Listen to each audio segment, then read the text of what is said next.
Good to guys. So na ko nag-video ganina kay naglaba ko pati jud dagana sa panglabunon guys. Naro. Sida man ako mga labunon, nagsugod ko panglaba. Mga alas 8 siguro na mao ni.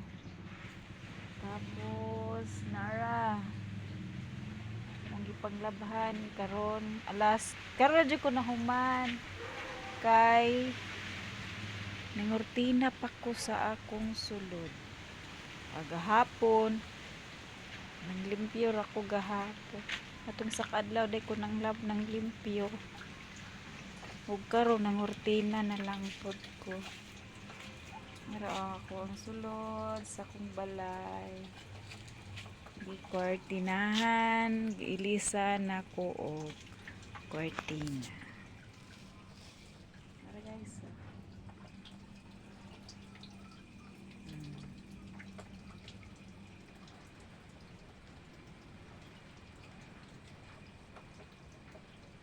Kay anak jud ko basta mag-coming na siya og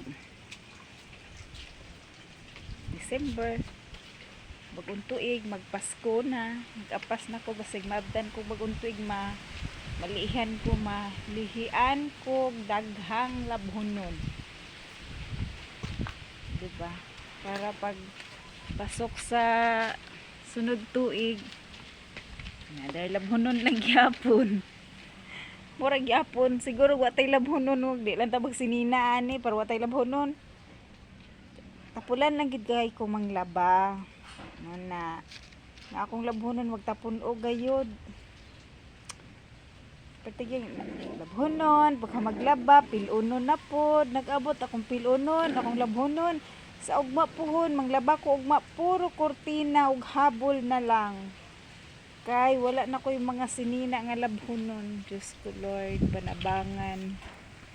Thank you guys sa inyong pagpanood sa ako ang mga vlog ug palihog kong share og like, salamat, comment, balag pangit akong video. Charo.